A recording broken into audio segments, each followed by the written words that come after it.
La télématique à la rescousse. Il va tout nous dire. C'est François Denis de Géotab qu'on accueille sur scène, s'il vous plaît. Je vous en prie. Soyez le bienvenu. Un fidèle, François, je te remercie d'être avec nous aujourd'hui. Guillaume. Est-ce qu'on pourrait décrire, s'il y en a besoin encore, quelques mots sur Géotab et surtout repréciser en quoi consiste la télématique? Alors, la télématique, ça consiste en fait à connecter les véhicules à Internet. Ça peut être tout type de véhicule. Chez Géotab, c'est le véhicule léger, le véhicule utilitaire, le poids lourd, les véhicules de chantier, les cars, les bus.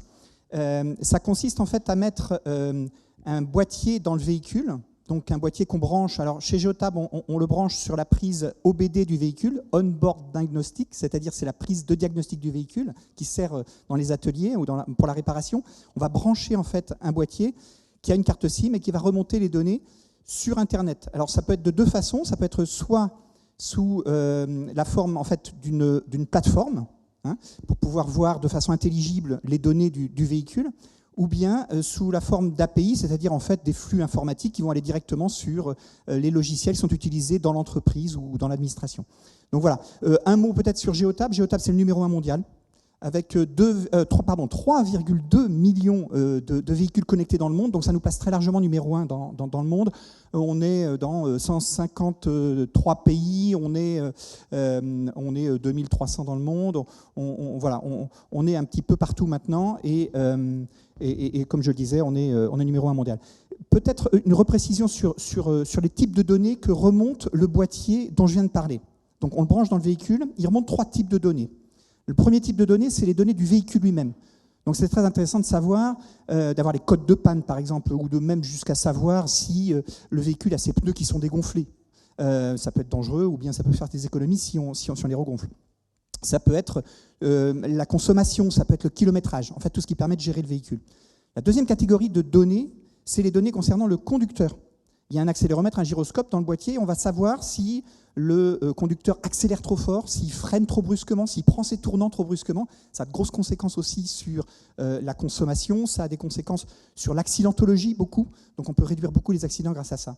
La troisième catégorie, en fait, c'est tout ce qu'on va pouvoir brancher sur le boîtier. Alors, chez Géotab, on a une petite prise latérale, on va pouvoir brancher dans le domaine du transport de marchandises, par exemple, le chronotachygraphe. Vous savez peut-être ce que c'est cette boîte noire qui est obligatoire.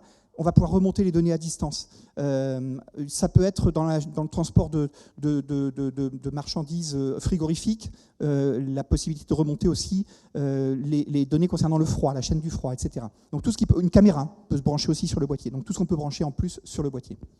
Merci beaucoup. Pardon, j'ai oublié le plus important. La quatrième catégorie que je n'ai pas citée, c'est la géolocalisation. Vous en doutez, le boîtier permet de géolocaliser. Je le cite en dernier uniquement parce qu'en fait, ce n'est pas obligatoire.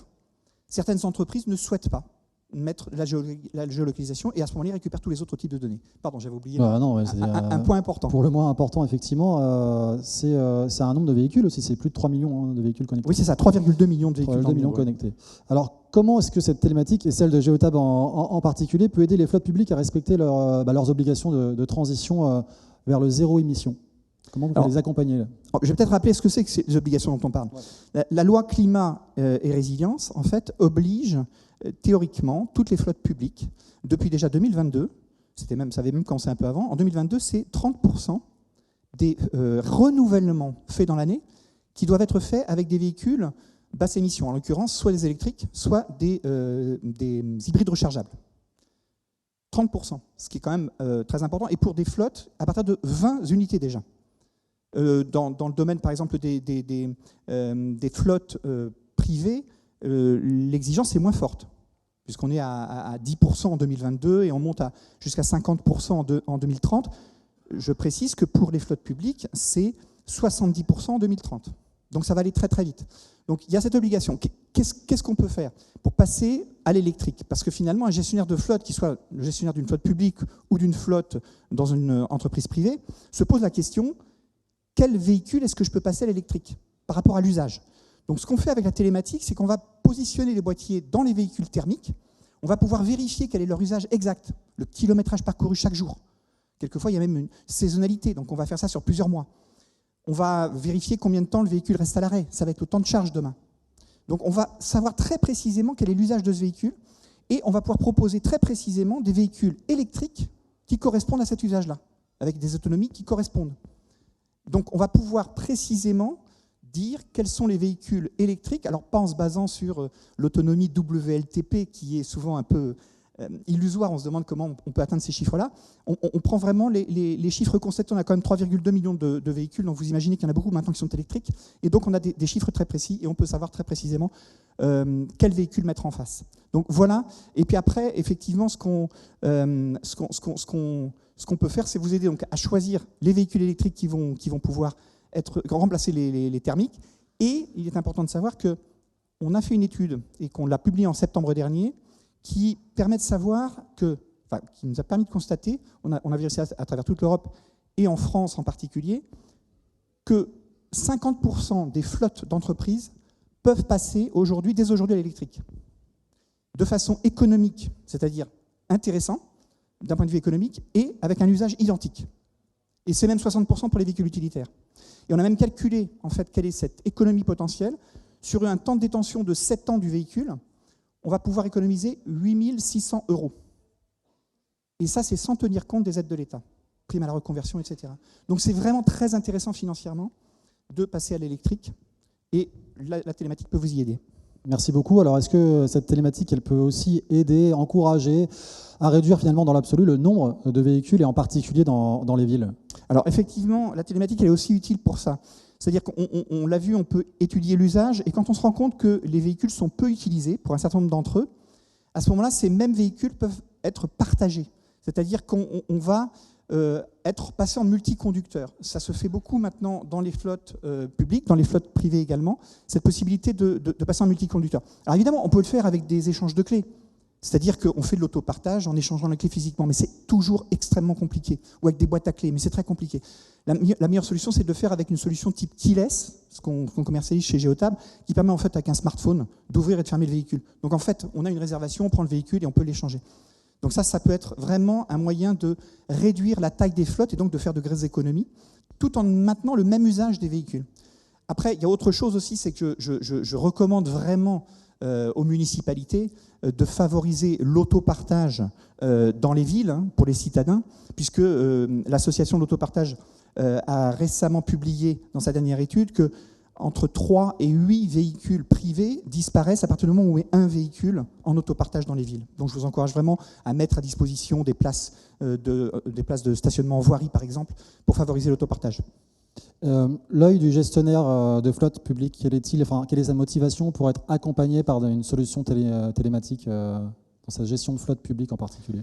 Alors, je me baserai sur l'étude qui a été publiée récemment par Arval, le leaser, le loueur longue durée, de son observatoire de la mobilité. Ils ont publié un baromètre qui indique, et toutes les études sont à peu près alignées sur le sujet, la première motivation pour passer à la télématique, c'est-à-dire mettre de la télématique dans les véhicules, c'est de faire des économies. C'est 46% des sondés qui disent que c'est la première motivation. Et effectivement, comme on l'a vu avec la télématique, on peut vraiment faire des économies, notamment sur la consommation. La deuxième motivation qui est citée, c'est en fait la sécurité. La sécurité des véhicules, la sécurité des conducteurs. On l'a vu, on peut monitorer, suivre le comportement du conducteur et l'améliorer. Envoyer le chauffeur en éco-conduite, en stage d'éco-conduite, pour pouvoir s'améliorer. Donc ça, c'est la deuxième motivation, c'est 36%.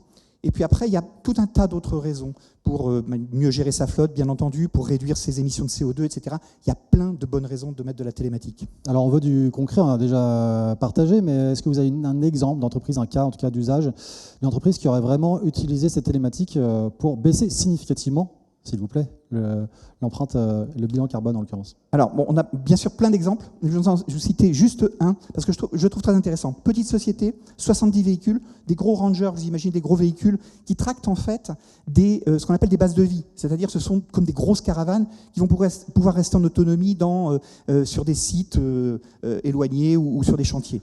Donc, très lourd. Ils avaient des accidents avec de grosses conséquences, bien entendu. Donc c'était grave. Donc ils avaient 2 objectifs en mettant la télématique. Ils l'ont mise en place il y a à peu près 1 an et demi. Le premier, c'était de réduire l'accidentologie. Et le deuxième, c'était de faire des économies. Donc qu'est-ce qu'ils ont fait? Ils ont fait 2 scores, tout simple. Ils ont vu ça avec leurs employés, les 70 conducteurs, et ils leur ont dit, voilà, on va mettre en place 2 scores.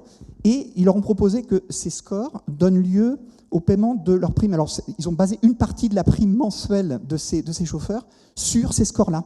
Et donc, ils ont pu, de cette façon, avoir l'adhésion des chauffeurs. Résultat, malgré le fait que le carburant a beaucoup augmenté ces derniers temps, comme vous le savez tous, en 1 an et demi, ils n'ont pas vu leur facture mensuelle de carburant augmenter. Donc, elle stagne. C'est le même montant. C'est quand même énorme. La deuxième chose, ils n'ont pas eu un seul accident depuis 1 an et demi. Donc, grâce à la télématique, on peut vraiment, vraiment améliorer les choses. Un mot de conclusion, un appel presque pour les collectivités?